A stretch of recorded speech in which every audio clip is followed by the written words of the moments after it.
Bismillahirrahmanirrahim. Assalamualaikum warahmatullahi wabarakatuh. Alhamdulillahi ala ihsani wa syukru lahu ala taufiqihi wa amtinani. Asyhadu an la ilaha illallah wahdahu la syarika lahu ta'ziman li sya'ni wa asyhadu anna Muhammadan abduhu wa rasuluhu da'ila ridwani. Allahumma shalli alaihi wa ala alihi wa ashabihi wa ikhwani. Para ikhwan dan akhwat, para jamaah yang dirahmati Allah Subhanahu wa taala, Majelis Ta'lim Ar-Rohat yang dimuliakan oleh Allah Subhanahu wa taala. Pada kesempatan kali ini kita akan sama-sama belajar tentang pentingnya membersihkan hati, ya.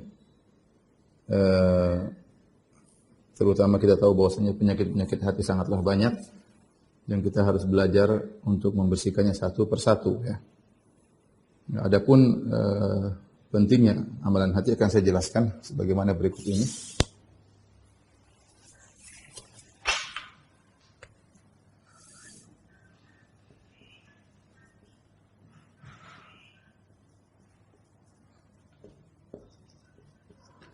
Pentingnya kita memperhatikan amalan hati dan membersihkan hati, ya.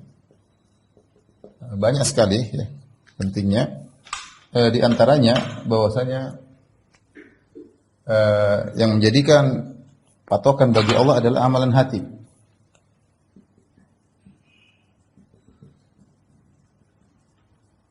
Di sisi Allah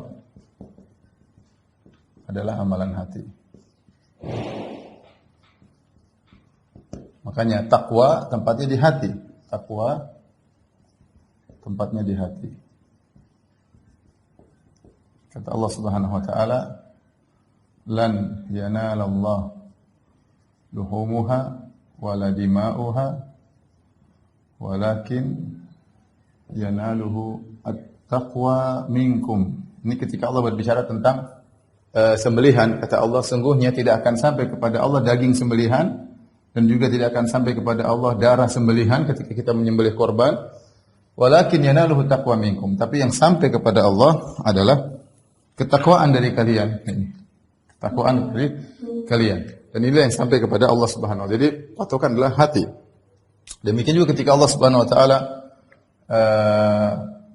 menceritakan tentang orang-orang yang tidak mau beriman, Allah mengatakan fa innaha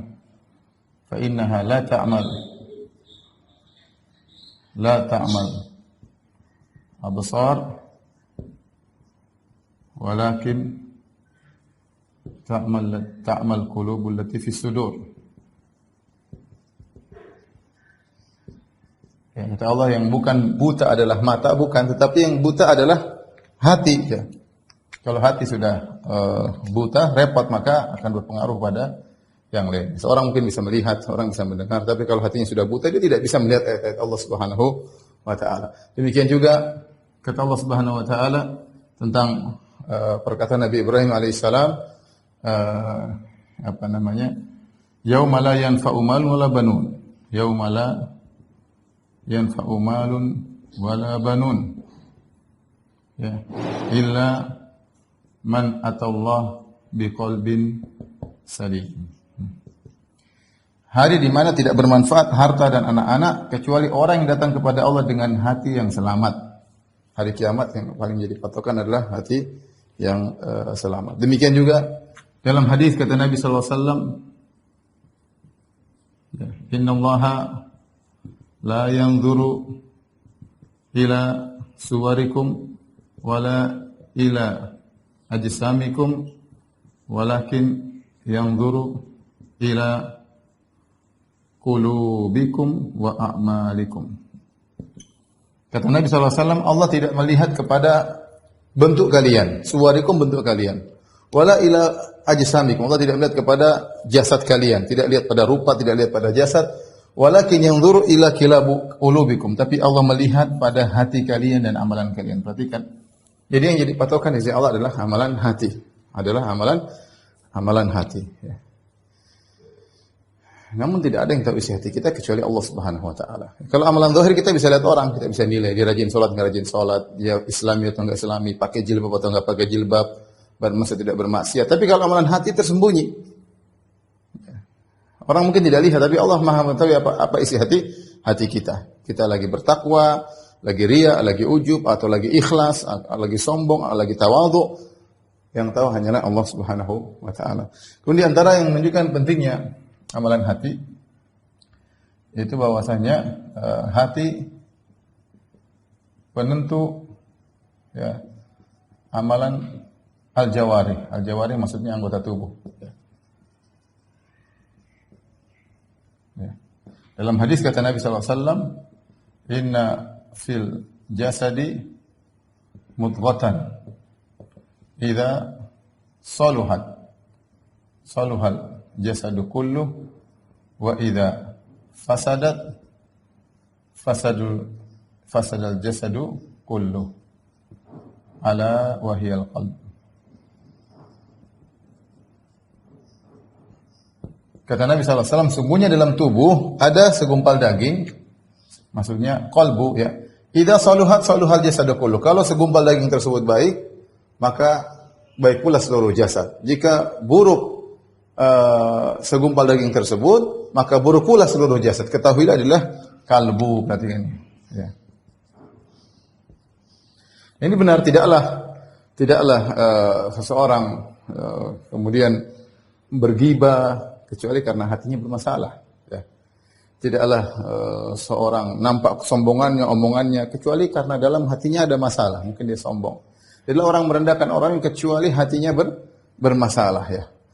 Cara jalan orang, terus sukanya apa yang dia lakukan, itu semua adalah sebab hatinya. Karena hati ini yang mengatur, ya, atau qalbu kita yang mengatur anggota tubuh kita. Maka jelas bahwasanya kalau seorang membersihkan hatinya, maka akan berpengaruh, berdampak pada jawarihnya. Penyakit hati sangat banyak ya. Kalau kita bersihkan, maka akan nampak pengaruhnya pada anggota tubuh kita. Kemudian di antaranya, bahwasanya hati adalah tempatnya kebahagiaan. Ya, tempatnya kebahagiaan, ya. Semua penyakit hati adalah perusak kebahagiaan.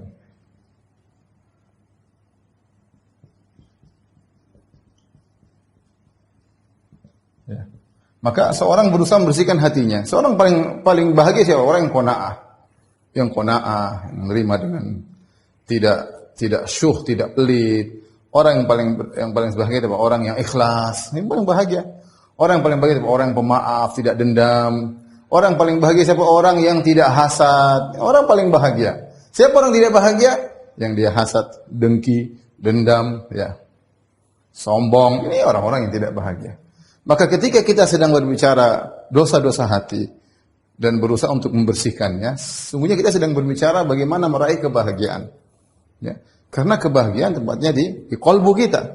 Kebahagiaan tempatnya di qalbu kita, dan semua yang penyakit hati ini yang merusak kebahagiaan seseorang. Ya. Terkadang kita dapati sebagian orang mungkin hidup sederhana, tinggal di kampung, hidup sederhana, tapi dia bahagia. Kalau kita ketemu murah senyum, kalau berkata-kata kita senang ngobrol dengan dia, kenapa tidak ada kesombongan pun dari ucapannya? Tidak ada nampak hasad dari hatinya. Mungkin kita penampilan necis, mungkin pakai jam mahal, pakai baju mahal, dia biasa-biasa aja, dia tidak hasad, dia tidak dengki, dia tersenyum, dia ramah. Kenapa? Karena hatinya bersih. Karena hatinya bersih. Oleh karenanya hati adalah tempatnya kebahagiaan. Semua penyakit hati adalah perusak kebahagiaan. Ketika kita berusaha membersihkan penyakit-penyakit hati, sesungguhnya kita sedang berusaha meraih kebahagiaan kita yang hakiki. Kemudian Nabi SAW mengabarkan,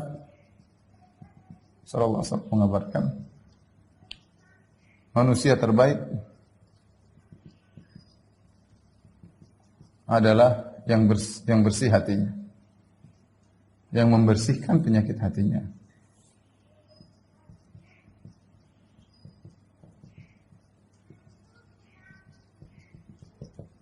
Apa kata Nabi SAW? Ketika Nabi SAW qila lahu, Nabi ditanyakan, ayun nasi afdal? Ya Rasulullah, siapa manusia terbaik? Ya. Rasul ditanya, ayun nasi afdal? Siapa orang terbaik? Paling afdal. Apa jawaban Nabi SAW? Kullu mahmumil qalbi saduqil lisan. Kata Nabi SAW, kullu mahmumil qalbi wa saduqil lisan. Para sahabat bertanya, ini yang lisannya jujur.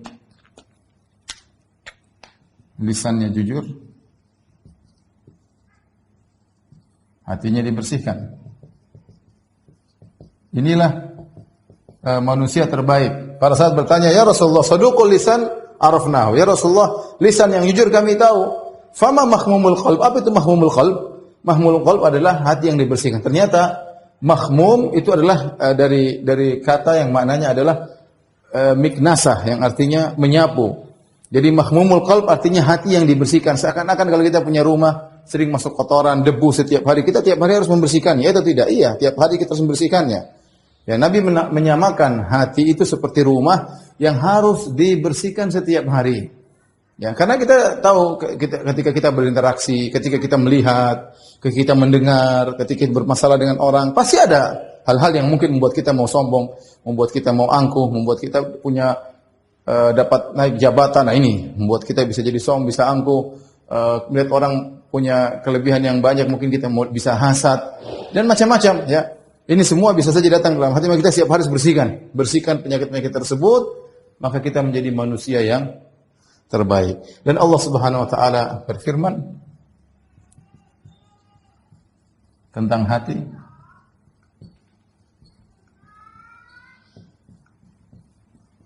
qad aflaha man zakkaha.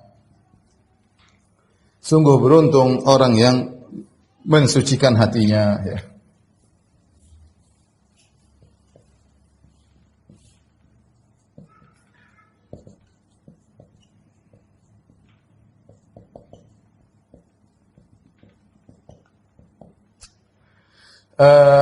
Ikhwan dan akhwat yang dirahmati Allah Subhanahu wa taala, amalan hati, ya, hati ini ya sangat penting untuk kita pelajari, ya. Hendaknya perhatian kita kepada hati lebih daripada perhatian kita kepada amal jawarih, ya. Karena tadi saya sebutkan ini hati penentu.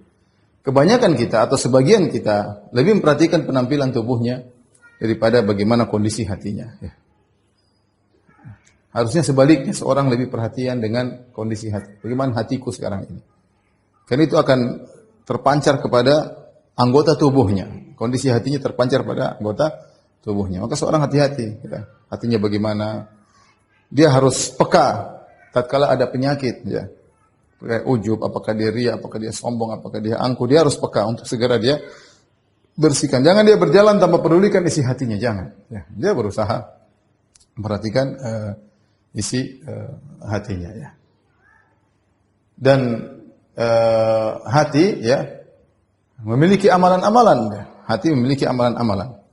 Hati bisa sedih, bisa gembira, bisa takut, bisa berhasrat. Hati bisa banyak amalan bisa dilakukan oleh hati.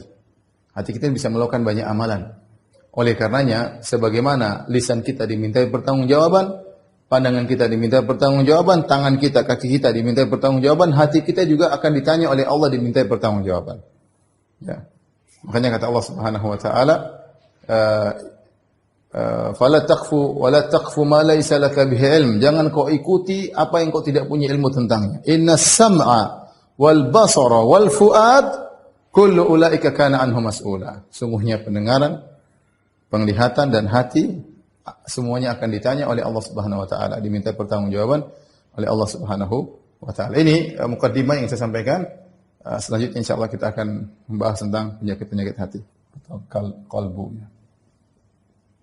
Qalbu ditinjau dari sakit, dari sakit atau sehat, hidup atau mati.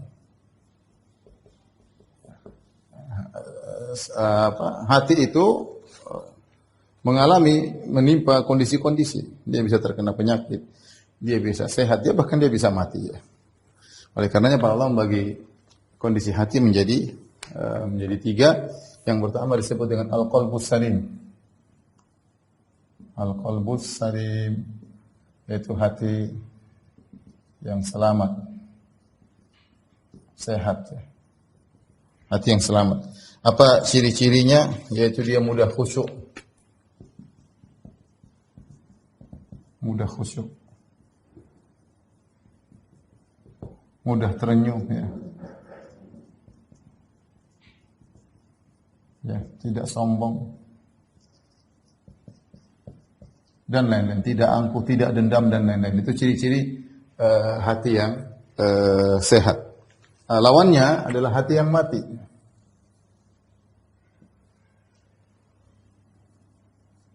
Al-qalbul mayyit. Hati yang mati. Hati yang mati yaitu adalah hatinya orang-orang kafir. Kafir dan munafik. Apa ciri-cirinya? Ciri-cirinya ya apa namanya? Keras ya, hati yang keras. Kemudian apa namanya?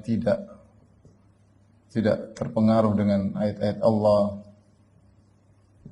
dengan peringatan-peringatan Allah. Percuma ya. Sudah seperti yang dimiliki oleh orang-orang musyrikin. Sudah datang Nabi SAW, sudah diberi mukjizat, diberi peringatan, berbagai metode di dalam Al-Quran, tidak membuat mereka bergeming, tidak ada pengaruh dengan perintah Allah Subhanahu Wa Taala. Allah beri peringatan, dia tidak peduli. Berarti hatinya sudah mati. Yang ketiga, al-qalbu al-marid. Ini mungkin banyak mengalami kita ya, hati yang sakit. Hati yang sakit ini maksudnya apa? Hati yang tahu tentang hati yang tahu tentang kebenaran,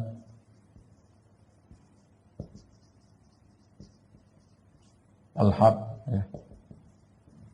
Tapi ditimpa dengan penyakit hati. Ya. Dan penyakit hati bisa kita bagi dua. Ya. Yang pertama adalah amrad al-qalb atau amrad al-syahwat.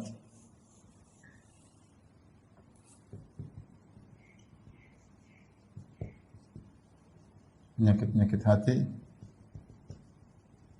yang disebabkan syahwat. Kemudian amrad syubhat, penyakit hati yang disebabkan syubhat, kejahilan, itu atau kejahilan. Adapun penyakit hati yang disebabkan oleh syahwat banyak ya, seperti ya syahwat zina, hati ingin berzina, ya selalu memikirkan yang tidak, pikirannya selalu macam-macam. Kemudian apa? Syahwat terkenal, syahwat popularitas, sehingga menyebabkan apa? Riya, ya. Kemudian syahwat apalagi? Syahwat ingin diakui, ya. Ingin diakui, sehingga menyebabkan misalnya ujub, ya.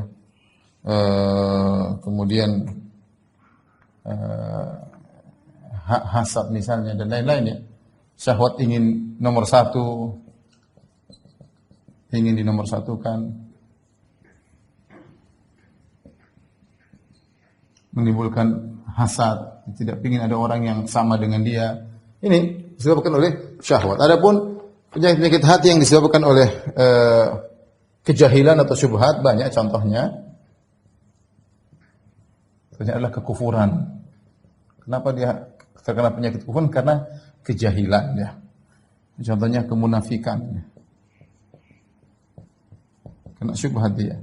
Keraguan, syak.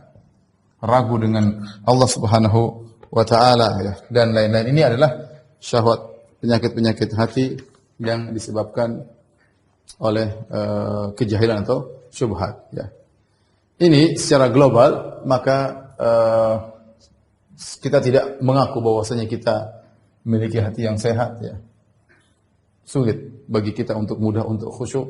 Sulit bagi kita hati kita terenyuh. Kita baca Al-Quran terkadang tidak tergerak hati kita. Terkadang kita mendengarkan peringatan tidak terenyuh hati kita. Dan banyak halnya ya. Kita juga tidak mengatakan hati kita telah mati. Alhamdulillah kita bukan orang kafir. Kita bukan orang munafik. Kita tidak ragu dengan adanya Tuhan. Kita meyakini kebenaran agama. Tapi kebanyakan kita kondisinya adalah hati yang sakit. Ya. Tahu kebenaran, tahu tentang keburukan ini, tahu tentang keburukan riya, tahu tentang keburukan ujub, tapi tidak bisa menghindar dari itu semua. Penyakit-penyakit telah merongrong dalam hatinya. Ya. Penyakit-penyakit telah merongrong dalam hatinya. Nah, penyakit-penyakit hati, ya kita bisa mengklasifikasikannya dari dua sisi. Kalau kita klasifikasikan dari sisi sumber penyakit,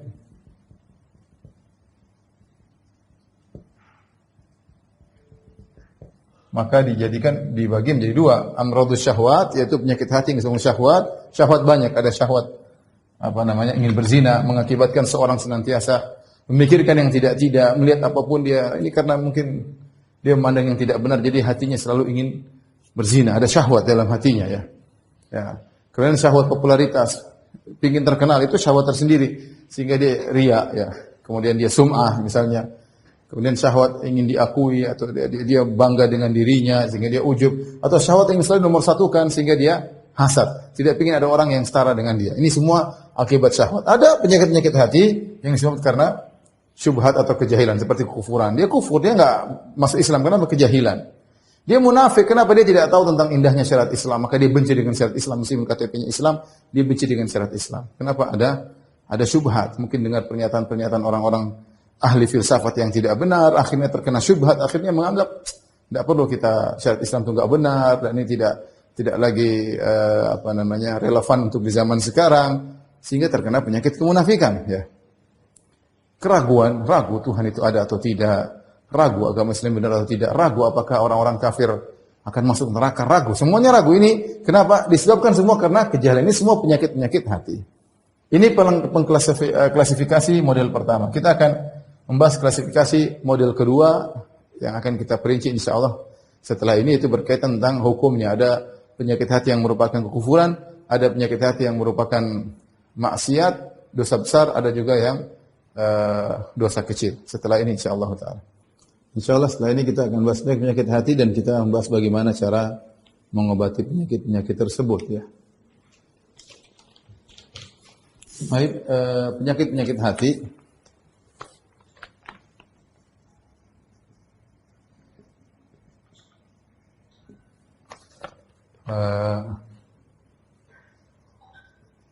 Berdasarkan hukumnya ya.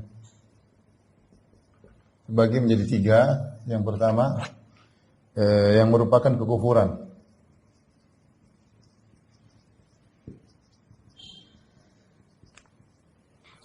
Kemudian yang kedua yang merupakan maksiat.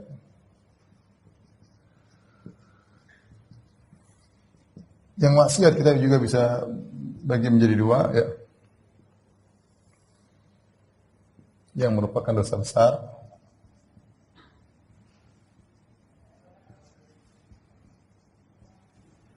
Kemudian yang merupakan yang asalnya dosa kecil. Baik. Apa saja yang merupakan kekufuran? Ya, para ulama menyebutkan seperti tadi, keraguan, syak,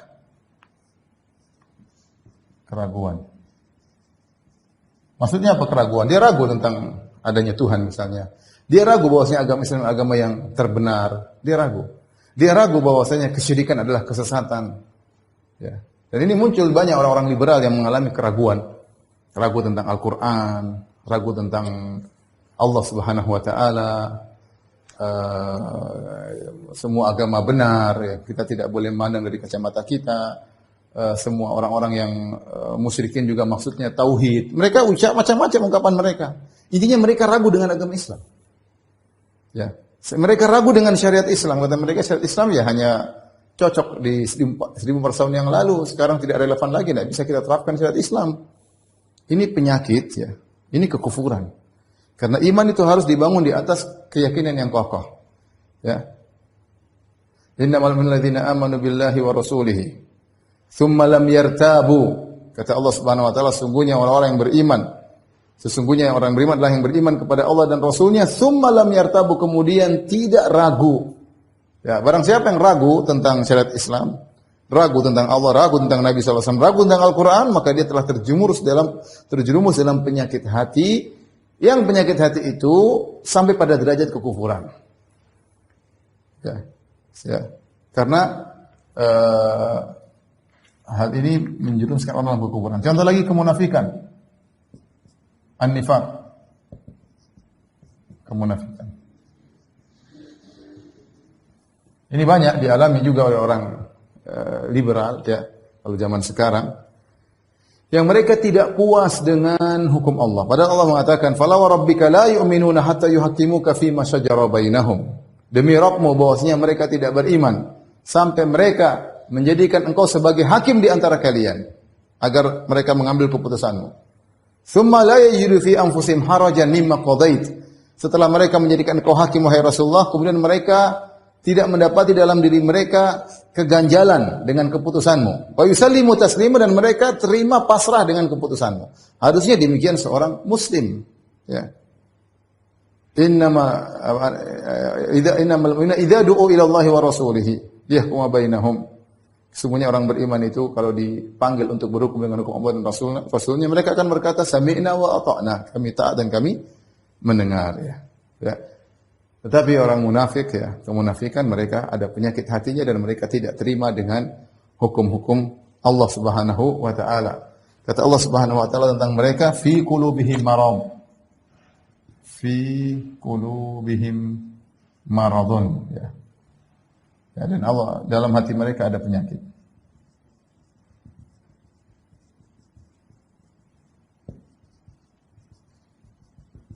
Penyakit kemunafikan. Kemudian di antaranya juga yang merupakan penyakit hati, dan itu adalah kesyirikan. Asyirk. Kesyirikan itu syirik akbar dengan berbagai macam modelnya. Ini tentunya kita sudah bahas dalam pembahasan kitab tauhid, seperti meyakini bahwasanya mayat-mayat bisa menolong, wali-wali Allah bisa mendengar apa yang kalau kita minta pertolongan, kesyirikan. Ini syirik, ya. Penyakit hati tapi sampai pada derajat kesyirikan. Ya. Meyakini bahwasanya ada jin yang mengatur pantai selatan misalnya, atau jin yang mengatur gunung, ini kesyirikan. Meyakini bahwasanya ada wali-wali kutub yang ikut mengatur, menjaga keamanan, ya, dengan kekuatannya bisa menjaga keamanan suatu daerah karena Allah berizin kepada dia, ini juga kesyirikan. Ini kita bahas panjang lebar dalam pembahasan masalah tauhid. Tapi saya mengatakan di antara penyakit hati yang merupakan kekufuran adalah kesyirikan dengan berbagai macam modelnya. Baik, yang kita ingin fokuskan pada kesempatan kali ini adalah yang merupakan dosa besar. Ini banyak penyakit yang dialami oleh kaum muslimin, ya. Kita sebutkan terlebih dahulu, ya. Di antaranya adalah ar-riya, kemudian al-ujub, kemudian al-kibr, al-khuyala, kemudian al-fakhr, kemudian al-qunut min rahmatillah, kemudian al-amn min makrillah, kemudian su'udzan bil muslimin, berburuk sangka kepada kaum muslimin, kemudian di antaranya al-hasad, kemudian di antaranya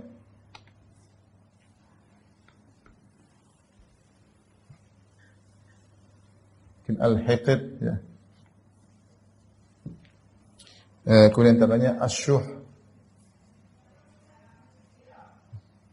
syuh ya. Ini di antara penyakit-penyakit hati. Kemudian di antaranya at-tabaghut.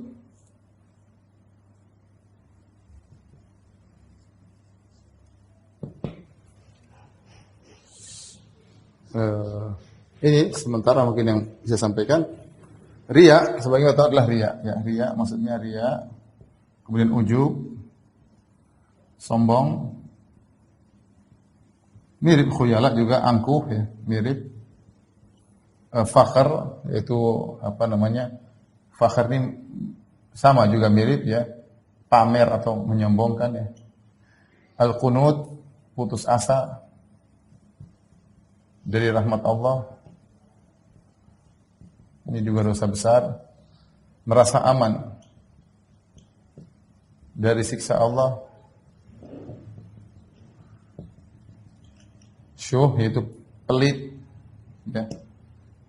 Pelit yang apa namanya? Yang parah. Kemudian suudzon, berburuk sangka kepada kaum muslimin.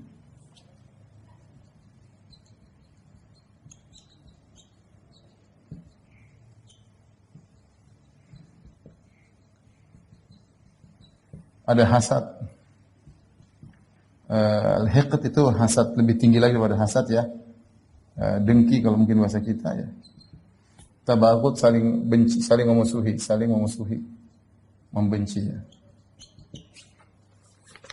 Tapi adapun yang dosa-dosa kecil ya.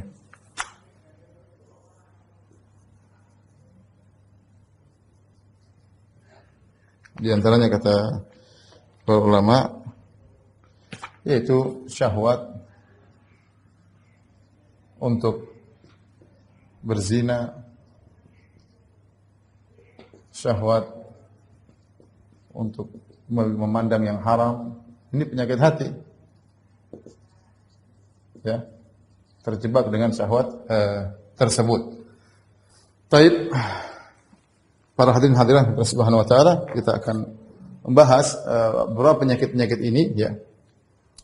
Dan juga mungkin solusinya secara sederhana ya. Riya, sebagaimana kita tahu, ini penyakit hati yang berbahaya yang menimpa banyak orang. Riya adalah beramal soleh untuk dilihat oleh orang lain. Ya, pencitraan kalau bahasa kita. Riya bahasa kerennya sekarang apa? Pencitraan ya. Ya. Ingin dilihat dan diakui ya, tapi dalam masalah agama, bukan pencitraan masalah dunia, bukan ya. Dia ingin ibadahnya dilihat, dia ingin sedekahnya diketahui oleh orang lain, dia ingin berbaktinya kepada orang tuanya diketahui oleh orang lain, dan semuanya dia ingin apa yang dilakukan kebaikan dilihat oleh orang lain agar dia diakui. Kemudian, dan ini sama dengan sum'ah, mirip dengan apa? Sum'ah. Kalau riya ingin dilihat, kalau as-sum'ah ya, sum'ah ingin didengar. Kalau dia ingin, tapi sama penyakitnya, sama-sama penyakit yang mirip, ingin diketahui amal ibadahnya. Ya, seorang berusaha membersihkan penyakit. Ini bukan penyakit sepele, ini justru penyakit yang menimpa orang-orang soleh dan wanita-wanita soleha. Bukan menimpa para pemabuk, bukan menimpa orang-orang yang tidak melaksanakan ketaatan, justru menimpa orang-orang soleh dan orang-orang wanita-wanita soleha yang mungkin rajin ngaji, yang mungkin jadi panitia pengajian, yang mungkin menjadi ketua majelis taklim, yang mungkin mengumpulkan dana untuk urusan anak yatim dan macam-macam. Justru mereka rawan terkena penyakit riya. Al-ujub, ujub juga dosa besar. Ujub yaitu memandang kelebihan diri sehingga lupa bahwasanya kelebihan ini dari Allah Subhanahu wa taala. Sehingga dia merasa keberhasilannya adalah murni dari usahanya. Ini namanya ujub. Ya. Bedanya kalau riya kita mensekutukan Allah dengan orang yang ingin kita harapkan pujiannya. Misalnya seorang ingin haji dan dia ingin agar diberi pahala oleh Allah dan sekaligus dipuji oleh tetangganya. Maka ketika itu dia telah mensekutukan Allah dengan tetangganya. Dia ingin berharap pahala dari Allah tapi dia ingin juga dapat pujian dari tetangganya. Maka dia riya dari sisi mensekutukan Allah dengan tetangganya. Tapi kalau ujub mensekutukan Allah dengan diri sendiri. Dari sisi apa? Keberhasilan. Ketika seorang berhasil harusnya dia tahu segala keberhasilannya dari Allah Subhanahu wa taala. Betapa banyak orang lebih pintar daripada dia betapa banyak orang lebih berkesempatan daripada dia, betapa banyak orang lebih berpengalaman daripada dia, tapi dia berhasil. Ketika dia berhasil, jangan dia, karena saya cerdas, karena saya pintar, karena saya pandai ngomong, karena saya enggak. Dia harus tahu semua keberhasilan dari Allah Subhanahu wa taala. Toh kecerdasan dia, kepintaran ngomongnya, pengalamannya semua Allah yang siapkan buat dia. Maka ketika dia menganggap keberhasilannya karena dirinya, ini ujub namanya. Ini ujub. Kita berusaha tapi kita tahu keberhasilan murni dari Allah Subhanahu wa taala. Makanya saya sering sampaikan bahwasanya kecerdasan tidak berbanding lurus dengan kekayaan. Ya. Betapa banyak orang cerdas tidak kaya. Ya. Pengalaman tidak berbanding lurus dengan keberhasilan. Betapa banyak orang punya pengalaman tapi tidak berhasil. Lihatlah bagaimana perkataan Nabi SAW ketika menggali Khandaq dalam perang Khandaq. Laulallah mahtadaina. Kalau bukan karena Allah, kami tidak dapat hidayah. Wala sallaina. Kalau bukan karena Allah, kami tidak bisa salat. Wala tasaddaqna. Kalau bukan karena Allah, kami tidak bisa bersedekah. Yang menggerakkan hati kita bisa bersedekah siapa? Allah. Jangan kita ujub setelah kita bersedekah. Yang lain tidak bersedekah, saya bersedekah. Ujub di sini. Yang lain malah sholat, saya sholat, ujub karena saya hebat. Enggak, kita bilang, kalau bukan karena Allah saya tidak bersedekah. Kalau bukan karena Allah saya tidak bisa sholat. Kalau bukan karena Allah saya tidak dapat hidayah. Kalau bukan karena Allah saya tidak bisa ikut pengajian. Semuanya karena Allah. Ketika itu hilang penyakit ujub. Hati-hati penyakit ujub. Al-kibar, sombong. Sombong itu merasa dirinya lebih tinggi daripada yang lain. Makanya merendahkan orang. Kata Nabi SAW, al-kibar batarul haq wa ghamtun nas. Al-kibar, kata Nabi SAW, ghamtun nas. Merendahkan orang lain. Ini penyakit hati asalnya. Ketika melihat orang lain, dia rendahkan. Orang tersebut mungkin ngomongnya tidak bagus seperti dia rendahkan. Orang tersebut mungkin mobilnya tidak bagus seperti mobil dia rendahkan. Tapi dalam hatinya. Dan sering terungkapkan dalam lisannya. Siapa dia? Allah cuma begitu saja. Itu contoh-contoh orang yang kibar. Ketika mengatakan, apa si fulan itu? Apa istri ummahat itu? Apa si fulana? Apa sih yang bisa dia lakukan? Ya. Itu ungkapan-ungkapan sombong. Ya. Dia bisa ngajar apa sih? Ya. Dia lulusan mana sih? Apa sih gelarnya? Apa sih jabatannya? Ada ungkapan yang itu berangkat dari merendahkan orang lain. Nabi yang bilang, namanya sombong itu ghamtun nas, merendahkan orang lain. Itu penyakit hati asalnya. Tetapi sering terekspresikan dengan lisan. Ya. Bisa terekspresikan dengan pandangan merendahkan. Bisa diekspresikan dengan sikap. Ketemu orang, enggak mau ngelihat. Makanya kata Allah, la tusair khaddaka linnas, jangan kau palingkan wajahmu dari manusia. Kalau Anda seperti itu, yakinlah Anda ada penyakit dalam hati Anda. Ya. Bagaimana obatnya? Obatnya Anda harus tahu bahwasanya segala kelebihan ini dari Allah Subhanahu wa taala. Allah ingin mencabut, sesekali mudah bagi Allah. Betapa banyak orang hebat, sombong dengan mungkin angkuh dengan kehebatannya, mungkin dia olahragawan, tiba-tiba Allah membuat dia meninggal. Mungkin orang-orang cantik apa segala tahu kena kecelakaan, mukanya rusak. Ya. Ada orang mungkin terlalu cerdas, kemudian kejedut kepalanya jadi gak cerdas lagi. Kalau Allah mau cabut gampang. Dan kita ingat bahwasanya Allah beri kelebihan untuk kita syukuri, bukan untuk merendahkan orang lain. Perhatikan sini. Allah memberikan kelebihan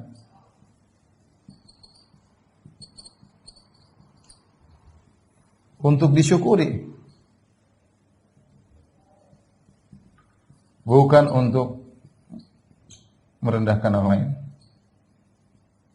Kapan kita merendahkan orang lain? Itulah namanya sombong.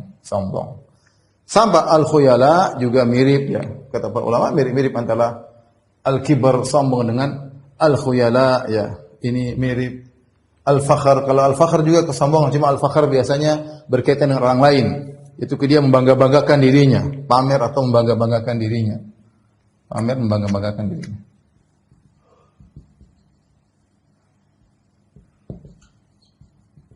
Di hadapan orang lain.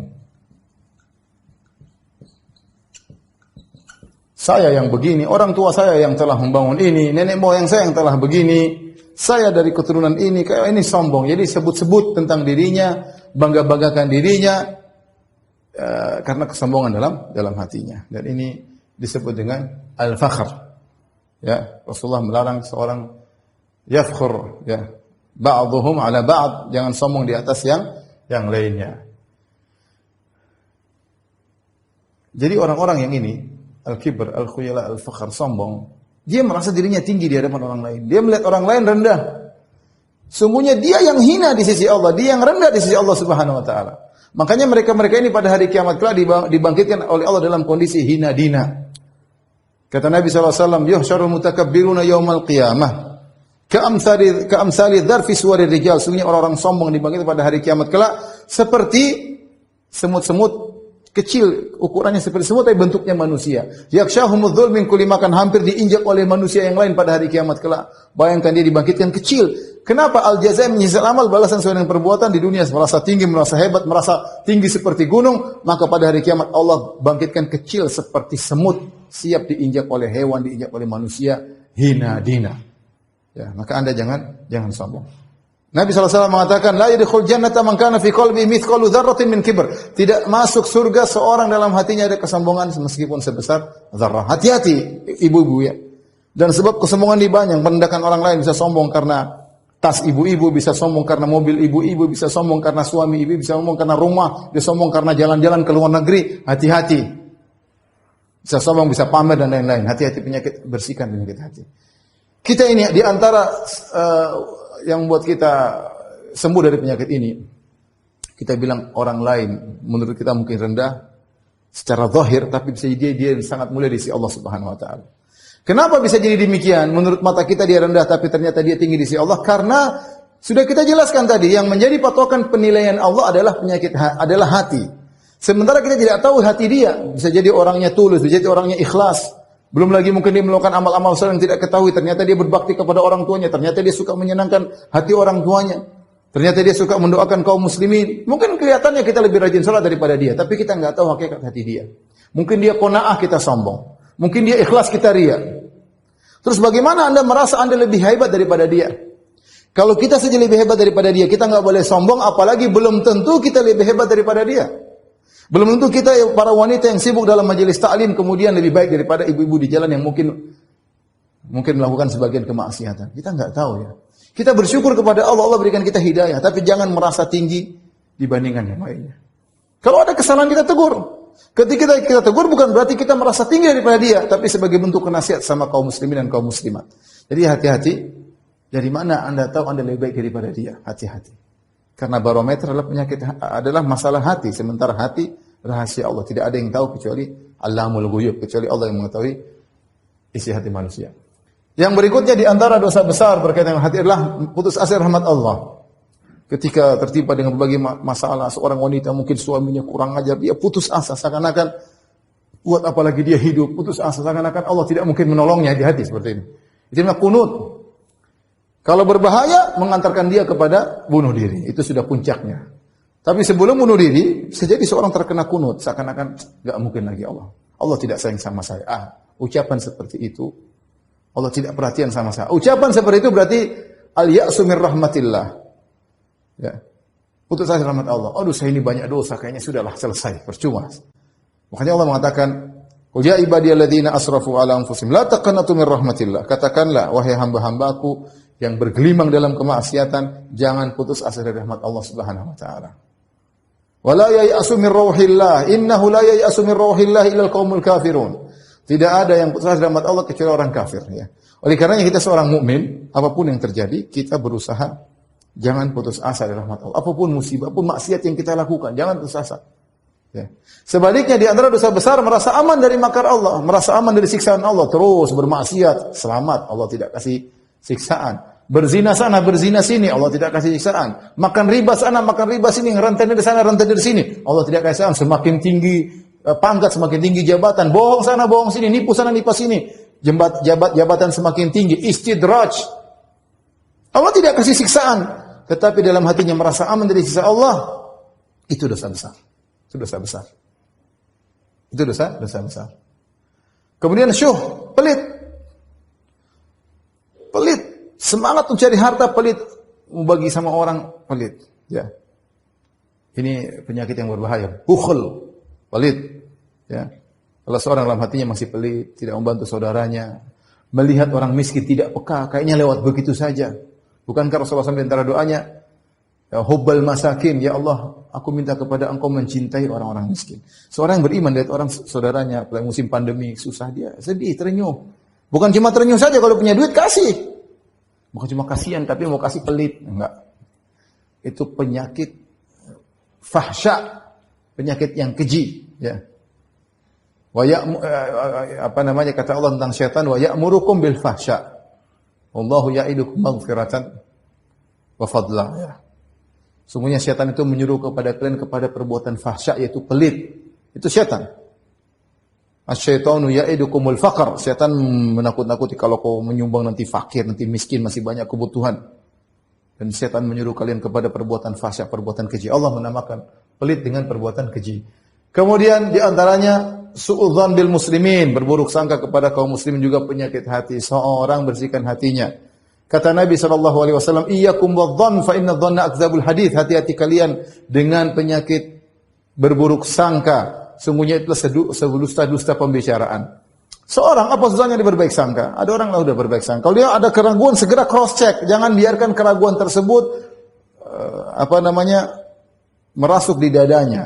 Apalagi suudzon kepada istri, apalagi suudzon kepada suami lawan itu. Jangan biarkan. Jangan biarkan dirinya kemudian akhirnya suudzon kepada orang-orang terdekatnya. Ini adalah dosa besar. Kemudian al-haqad, dengki, hasad. Hasad yang lebih parah namanya haqad, dengki. Melihat orang lain punya kelebihan, dia dengki, ingin orang lain tersebut terjauhkan dari kenikmatan yang Allah berikan. Ini juga penyakit sering menimpa sebagian kaum muslimin, bahkan terkadang menimpa kita. Tidak mau orang ada syahwat, tidak ingin orang sederajat dengan dia. Dia ingin dia nomor satu. Dalam banyak hal, dalam masalah dunia, dalam masalah agama, ya. Saing-saingan boleh, enggak ada masalah. Saing-saingan dalam kebaikan. Tapi jangan berangan-angan hilang kenikmatan dari orang tersebut. Jangan. Terkadang saingan majelis taklim, oh di sana berapa yang hadir sini? Oh, pingin yang di sana sepi, kita yang ramai. Di antara ustaz pingin yang sana sepi, kita yang ramai. Tidak boleh seperti itu. Itu namanya hasad. Itu namanya hasad. Ya sudah, masing-masing beramal soleh. Besar nilainya pahala bukan bergantung dari kuantitas. Yang penting bagaimana kualitas hati kita ketika kita beramal soleh. Jangan terpedaya dengan banyaknya followers. Jangan terpedaya dengan banyaknya yang hadir. Ya. Ya sudah, orang masing-masing. Ya. Allah beri kita sekian, Allah berikan mereka sekian, masing-masing ada rezekinya. Tidak perlu kita cemburu dengan rezeki orang lain. Ya. Kemudian tabaghut, saling membenci juga dilarang. Ini juga diantara penyakit hati. Ketemu sama saudara saling benci, saling dengki. Ini tentu dilarang. Baik. Yang terakhir dosa-dosa kecil.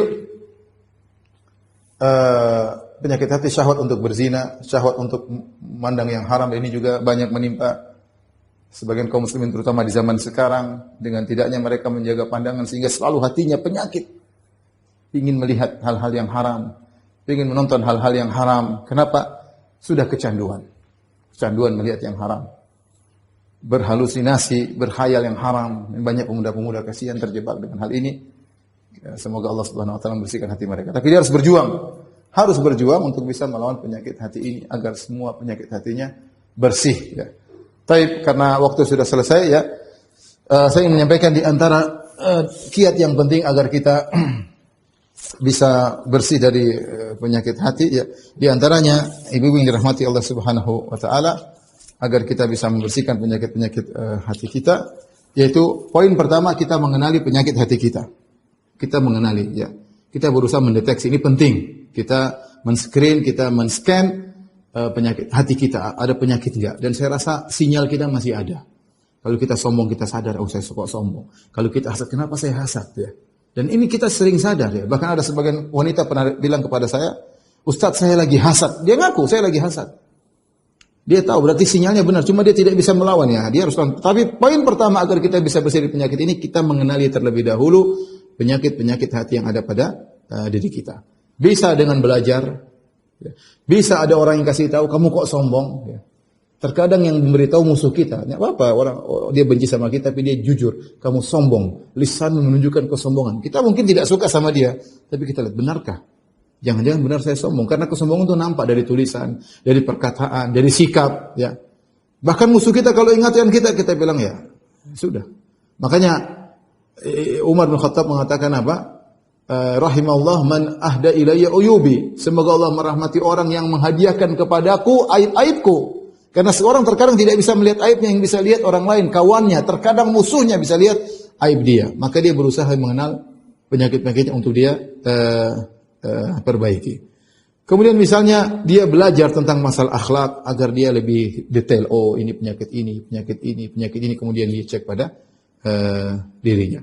Kemudian di antara obat penyakit hati yaitu memperbanyak doa agar dibersihkan hati. Seperti doa Allahumma hdini ahsanil akhlaqi la yahdi li ahsani illa ant wasrif anni sayyi'aha la yasrif anni sayyi'aha illa ant. Berdoa, ya Allah tunjukkan aku kepada akhlak yang baik karena ini semua akhlak yang buruk. Tidak ada yang bisa beri petunjuk kepadaku kepada akhlak yang baik kecuali Engkau. Jauhkanlah aku dari penyakit yang buruk, akhlak yang buruk. Tidak ada yang bisa menjauhkan aku dari akhlak yang buruk kecuali Engkau. Di antara doa yang Allah ajarkan, wala taj'al fi qulubina ghillan lil ladzina amanu. Ya Allah, janganlah Kau jadikan dalam hati kami ada penyakit terhadap orang beriman. Jangan buat kami hasad, jangan buat kami dengki, jangan buat kami jengkel, jangan buat kami dendam. Berdoa kepada Allah. Wala taj'al fi qulubina ghillan lil ladzina amanu rabbana innaka ra'ufur rahim. Kemudian di antara doa yang panjang diajarkan oleh Nabi sallallahu alaihi wasallam, Allahumma a'inni wa la tu'in alayya, wansurni wa la tansur alayya, wamkur li wa la tamkur alayya, dan seterusnya di akhir doa tersebut kata Nabi sallallahu alaihi wasallam, ya, wasaddid lisani wahdi qalbi wasaddid lisani waslul sakhimata qalbi. Ya Allah, cabutlah penyakit-penyakit hatiku. Waslul sakhimata qalbi. Ya Allah, cabutlah penyakit-penyakit hatiku. Kemudian ya setelah berdoa kita berusaha melawan penyakit-penyakit tersebut. Tentunya masing-masing penyakit ada cara mengobatinya sebagaimana saya isyaratkan. Demikian saja Om apa yang bisa saya sampaikan. Terima kasih kepada Om dan juga Bu Ades dan juga Majelis Taklim Ar-Rahat sehingga pada kesempatan kali ini kita bisa mengadakan pengajian. Semoga pengajian kita ini diberkahi oleh Allah Subhanahu wa taala dan menjadi pemberat timbangan kebajikan kita di akhirat kelak. Atas segala kelebihan dan kekurangan saya mohon maaf. Wabillahi taufik wal hidayah. Assalamualaikum warahmatullahi wabarakatuh.